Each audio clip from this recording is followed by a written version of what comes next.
إن الحمد لله نحمده ونستعينه ونستغفره ونعوذ بالله من شرور أنفسنا ومن سيئات أعمالنا من يهده الله فلا مضل له ومن يضلل فلا هادي له وأشهد أن لا إله إلا الله وحده لا شريك له وأشهد أن محمدا عبده ورسوله صلى الله عليه وعلى آله وصحبه وسلم. Waba'd, chers auditeurs, dans l'assise d'aujourd'hui, nous allons parler d'un sujet d'une grande importance, qui est la condition que chacun d'entre nous doit remplir afin d'obtenir l'agrément d'Allah subhanahu wa ta'ala et accéder à son paradis. Cette condition n'est autre que la foi, celle au sujet de laquelle Allah subhanahu wa ta'ala a dit « وَمَنْ أَرَادَ الْآخِرَةَ وَسَعَى لَهَا سَعْيَهَا وَهُوَ مُؤْمِنٌ فَأُولَئِكَ كَانَ سَعْيُهُمْ مَشْكُورًا » Et ceux qui recherchent l'au-delà et fournissent les efforts qui y mènent tout en étant croyants, alors l'effort de ceux-là sera reconnu. Ceux qui recherchent l'au-delà, c'est-à-dire ceux qui font prévaloir l'au-delà à ce bas monde qui est éphémère. Ils ne se laissent donc pas tromper par le faux brillant de la vie sur terre, mais ils savent que ce qu'il y a auprès d'Allah subhanahu wa ta'ala est meilleur et plus durable. Ils fournissent alors les efforts qui y mènent, les efforts qui mènent à l'au-delà, en accomplissant ce qui est ordonné dans le livre d'Allah subhanahu wa ta'ala et la sunna de son messager sallallahu alayhi wa sallam, et en délaissant ce qui est interdit, tout en étant croyant. Médite ici sur cette condition. Wa huwa mu'min, tout en étant croyant, c'est-à-dire en ayant foi en Allah subhanahu wa ta'ala, en ses anges, en ses livres, en ses messagers, au jour dernier et au destin qu'il soit bon ou mauvais, comme il est venu dans la réponse du prophète sallallahu alayhi wa sallam dans le célèbre hadith de Jibril alayhi salam lorsque ce dernier l'interrogea au sujet de la foi. Donc ceux qui font prévaloir l'au-delà et qui fournissent les efforts qui y mènent tout en étant croyants, tout en ayant la foi, alors l'effort de cela sera reconnu. C'est-à-dire que leurs œuvres seront acceptées et qu'ils en trouveront la bonne rétribution auprès de leur Seigneur, subhanahu wa ta'ala. On voit donc dans ce verset que celui qui n'a pas la foi, qui ne fait pas partie des croyants, ses œuvres ne seront pas acceptées, aussi nombreuses soient-elles. Il est donc nécessaire pour nous de savoir qu'est-ce que la foi et qu'est-ce qui est attendu de nous afin de faire partie des croyants. En effet, la foi, ce n'est pas simplement une prétention, ce n'est pas simplement une déclaration ou des paroles que tu prononces avec ta langue, mais la foi est également croyance du cœur et acte du corps. Elle est donc parole de la langue, croyance du cœur, acte du corps, elle augmente par l'obéissance à Allah subhanahu wa ta'ala et elle diminue par la désobéissance et les péchés. Telle est la définition de la foi chez les gens de la Sunna, comme le démontrent les textes du Coran et de la Sunna du messager d'Allah, sallallahu alayhi wa sallam.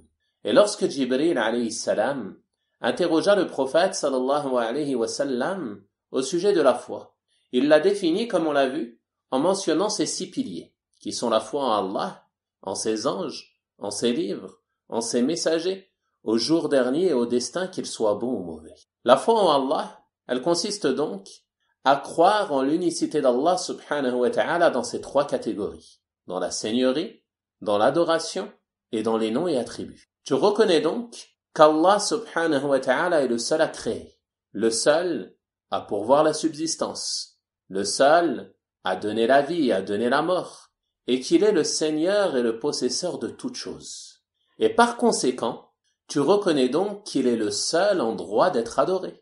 Tu lui voues alors exclusivement le culte, en lui vouant l'ensemble de tes adorations, comme l'invocation, la peur, l'espoir, le sacrifice, le vœu, la demande d'aide ou la demande de secours, mais aussi la prière, l'aumône, le jeûne, le pèlerinage, et ainsi de suite parmi les œuvres qui doivent être vouées exclusivement à Allah subhanahu wa ta'ala.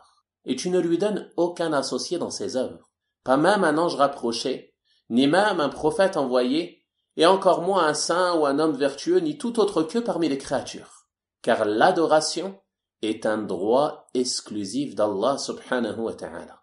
Enfin, il fait partie de la foi en Allah que tu affirmes tout ce qu'Allah subhanahu wa ta'ala s'est lui-même attribué, ainsi que ce que son messager lui a attribué comme nom et comme attribut. Et tu le purifies de tout ce dont il s'est lui-même purifié, et ce dont son messager l'a purifié, comme défaut et imperfection, tout en faisant cela sans assimilation, ni comparaison, ni altération, ni négation, ni interprétation.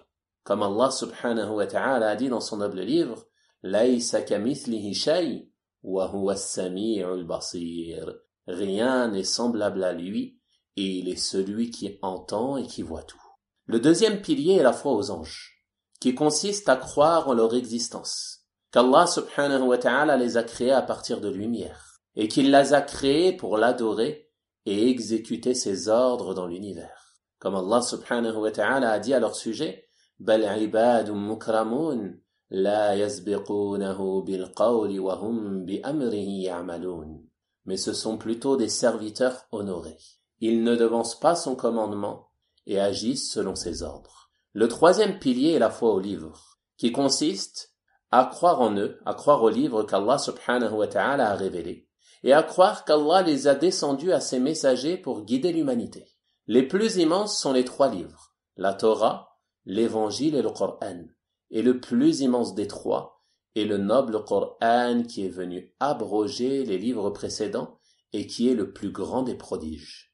Allah subhanahu wa ta'ala dit au sujet du Coran, قُلْ لَإِنِ اجْتَمَعَتِ الْإِنسُ وَالْجِنُّ عَلَىٰ أَنْ يَأْتُوا بِمِثْلِ هَذَا الْقُرْآنِ لَا يَأْتُونَ بِمِثْلِهِ وَلَوْ كَانَ بَعْضُهُمْ لِبَعْضٍ ظَهِيرًا. Dit, même si les hommes et les djinns s'unissaient pour produire quelque chose de semblable à ce Coran, ils ne sauraient produire rien de semblable, même s'ils se soutenaient les uns les autres. Et les gens de la Sunna croient avec certitude que le Coran est la parole d'Allah, qu'il est descendu et incréé, aussi bien ses lettres que ses sens, et ceci fait partie des fondements de notre croyance. Le quatrième pilier est la foi au messager, qui consiste à croire de manière générale en tous les messagers du premier au dernier, qu'Allah les ait nommés ou non, et de croire de manière particulière au dernier et au sceau des messagers, qui est notre prophète Muhammad sallallahu alayhi wa sallam. Tu dois donc croire qu'il n'y a pas de prophète après lui, et quiconque renie cela ne fait pas partie des croyants. Tu dois donc croire et reconnaître la prophétie de Muhammad sallallahu alayhi wa sallam, croire en son message, croire en ses informations, te soumettre à ses ordres et délaisser ses interdits pour faire partie des croyants.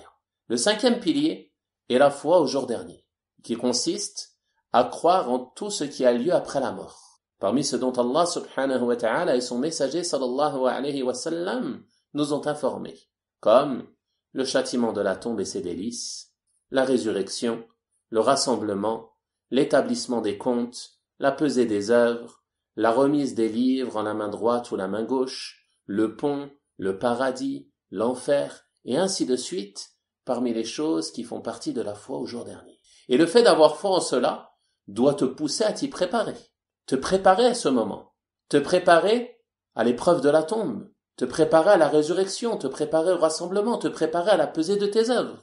Et tu te prépares à cela en accomplissant des œuvres pieuses et en délaissant les mauvaises œuvres et les péchés. Et s'il t'arrive d'en commettre, par faiblesse ou autre, alors tu t'empresses de te repentir de celle-ci. Le sixième pilier est la foi au destin, qui consiste à croire qu'Allah subhanahu wa ta'ala sait toutes choses, passées et futures, qu'il a décrété cela sur la tablette préservée, et que tout ce qui se passe comme bien et comme mal, mécréance et foi, obéissance et désobéissance, Allah subhanahu wa ta'ala l'a certes voulu, décrété et créé, et tu dois croire qu'il aime l'obéissance et déteste la désobéissance et les péchés.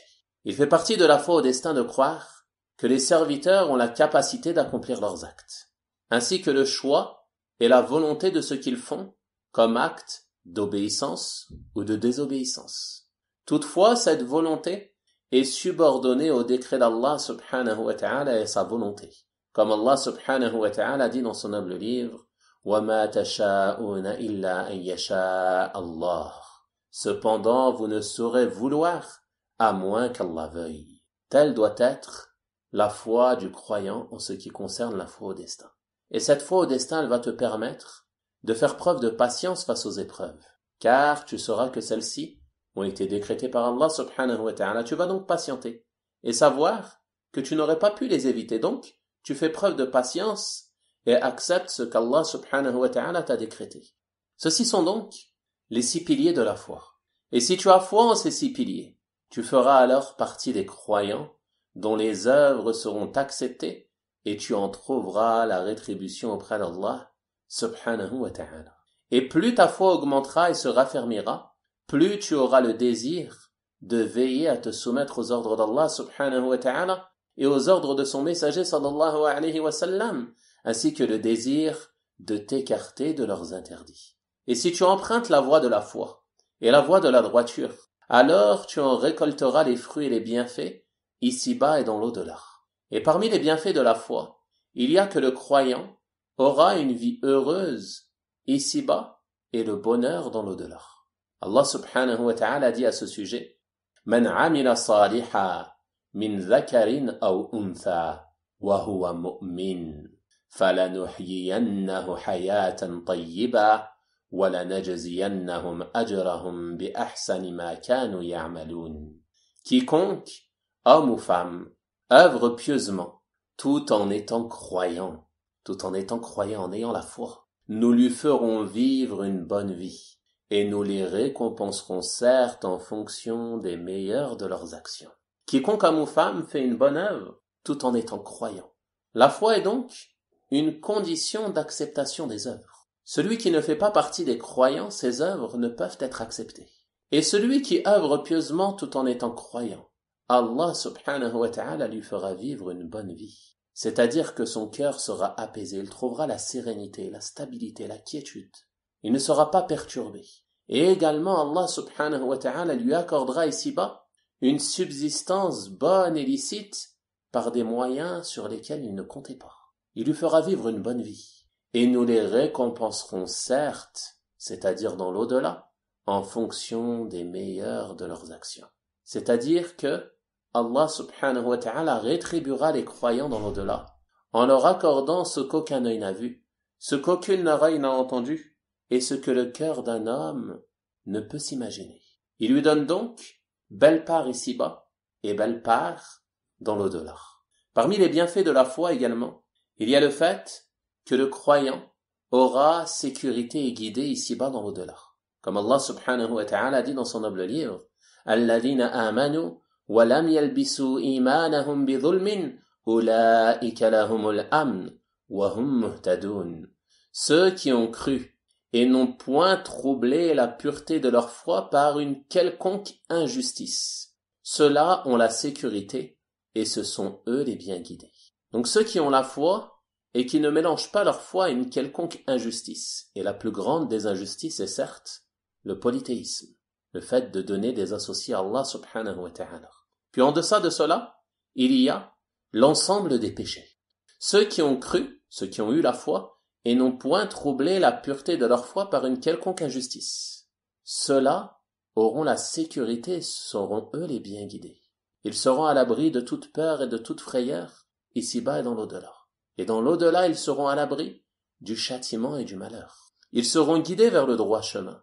Ils seront guidés sur la voie droite. Ils seront guidés sur la voie de la foi. Également parmi les bienfaits de la foi, il y a qu'Allah subhanahu wa ta'ala accorde aux croyants la parole ferme ici-bas et dans l'au-delà. Il dit subhanahu wa ta'ala, يثبت الله الذين آمنوا بالقول الثابت في الحياة الدنيا وفي الآخرة. Allah a fermé les croyants par une parole ferme dans la vie d'ici-bas et dans l'au-delà. Également parmi les bienfaits de la foi, il y a le fait que les anges implorent le pardon d'Allah subhanahu wa ta'ala en faveur des croyants. Médite sur ce bienfait immense. Les anges, ils implorent le pardon d'Allah subhanahu wa ta'ala en faveur des croyants. Allah subhanahu wa ta'ala nous dit à ce sujet, الذين يحملون العرش ومن حوله يسبحون بحمد ربهم وَيُؤْمِنُونَ بِهِ وَيَسْتَغْفِرُونَ لِلَّذِينَ آمَنُوا. Ceux qui portent le trône, c'est-à-dire les anges, et ceux qui l'entourent, célèbrent les louanges de leur Seigneur, croient en lui et implorent le pardon pour ceux qui croient. Ils implorent le pardon pour les croyants. رَبَّنَا وَسِعْتَ كُلَّ شَيْءٍ رَحْمَةً وَعِلْمًا فَاغْفِرْ لِلَّذِينَ تَابُوا وَاتَّبَعُوا سَبِيلَكَ وَقِهِمْ عَذَابَ الْجَحِيمِ. Seigneur, tu étends sur toute chose ta miséricorde et ta science. Pardonne donc à ceux qui se repentent et suivent ton chemin et protège-les du châtiment de l'enfer. Telle est l'invocation des anges en faveur des croyants. Et on demande à Allah subhanahu wa ta'ala de ne pas nous priver du bienfait de cette invocation. Également parmi les bienfaits de la foi, il y a le fait que les démons n'ont pas d'emprise sur le croyant. Allah subhanahu wa ta'ala dit à ce sujet: إِنَّهُ لَيْسَ لَهُ سُلْطَانٌ عَلَى الَّذِينَ آمَنُوا وَعَلَى رَبِّهِمْ يَتَوَكَّلُونَ. Il n'a aucun pouvoir, c'est-à-dire le diable, sur ceux qui croient et qui placent leur confiance en leur Seigneur. C'est-à-dire qu'Allah subhanahu wa ta'ala défend les croyants, ceux qui placent leur confiance uniquement en lui contre le mal du diable et de ses alliés. Ils n'ont donc pas d'emprise, ils n'ont pas de domination sur le croyant qui place sa confiance uniquement en Allah subhanahu wa ta'ala. Et de manière générale, Allah subhanahu wa ta'ala protège les croyants. Et ceci fait partie des bienfaits de la foi. Il dit subhanahu wa ta'ala dans son noble livre: Inna Allah yudafi'u 'anil ladina amanu. Allah protège ceux qui croient. Allah prend la défense de ceux qui croient. Allah protège les croyants. Donc, le fait d'avoir la foi te permet d'obtenir la protection du Seigneur de l'univers. Et celui qui est sous la protection du Seigneur de l'univers, il n'a rien à craindre, ni ici-bas, ni dans l'au-delà. Nul ne pourra te nuire si tu es protégé par Allah subhanahu wa ta'ala. Donc en tant que croyant, tu dois avoir la certitude de cela, la certitude de cette parole, la certitude que tu es sous la protection d'Allah subhanahu wa ta'ala. Tu ne dois donc pas craindre les ruses et les stratagèmes des ennemis de cette religion. Ceux-ci sont donc certains bienfaits parmi les nombreux bienfaits de la foi, et on demande à Allah subhanahu wa ta'ala de ne pas nous en priver. Demande à Allah subhanahu wa ta'ala de nous placer parmi les vrais croyants, de raffermir notre foi et de nous faire mourir en pleine soumission. Wa salillahumma wa sallim wa barik ala nabiyyina Muhammad wa ala alihi wa sahabatihi ajma'in walhamdulillahi rabbil alamin wa jazakumullahu khayra.